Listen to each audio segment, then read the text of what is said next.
Buongiorno e benvenuti ad un altro episodio dei nostri workshop di informazione e promozione dedicati ai sistemi di qualità dell'olivicoltura lucana. Vi ricordo che queste attività sono realizzate con i fondi del PSR Basilicata 2014-20 sotto misura 3.2. Oggi parliamo sempre di biologico ed in particolare della olivicoltura biologica.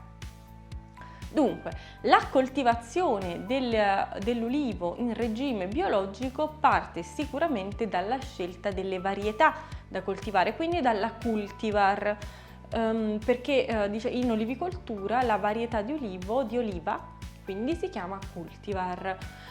Per coltivare il regime biologico è opportuno scegliere le cultivar che meglio si adattano al terreno e al clima del territorio. E quali sono queste? Sono ovviamente quelle autoctone, quelle che crescono spontaneamente nella regione.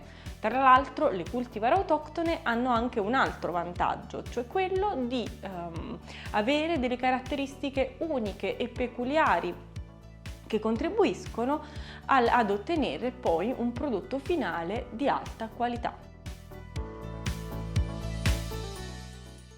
La coltivazione delle piante in regime biologico prevede l'utilizzo di tecniche agricole sostenibili. Innanzitutto bisogna utilizzare dei fertilizzanti naturali, come ad esempio il compost, che migliorano la fertilità del suolo e non compromettono l'ambiente. Ovviamente bisogna poi evitare l'utilizzo di pesticidi chimici, ma si possono utilizzare delle tecniche naturali per tenere lontano i parassiti, come ad esempio gli insetti predatori o le trappole a feromoni. La raccolta delle olive poi può avvenire a mano o con l'uso di un'apposita strumentazione però delicata che eviti di danneggiare le olive e ne preservi le caratteristiche organolettiche. Una volta raccolte, le olive devono essere portate velocemente al frantoio e molite possibilmente nelle 12 ore. Devono essere molite a bassa temperatura, sempre al fine di conservare le migliori caratteristiche organolettiche, quindi qualitative dell'olio. Una volta molito, l'olio deve essere filtrato e conservato in serbatoi di acciaio inox a temperatura controllata, lontano dalla luce e da fonti di calore.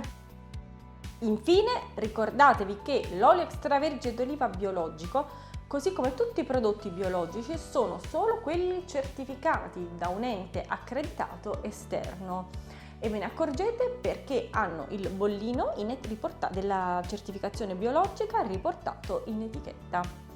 Finisce qui questa puntata dedicata all'olivicoltura biologica. Se avete dubbi o domande, mi raccomando, fatecelo sapere nei commenti. Se la nostra pagina vi è piaciuta, mettete like e seguitela. Vi ricordo che queste attività sono realizzate con i fondi del PSR Basilicata 2014-20 sotto misura 3.2. A presto, alla prossima!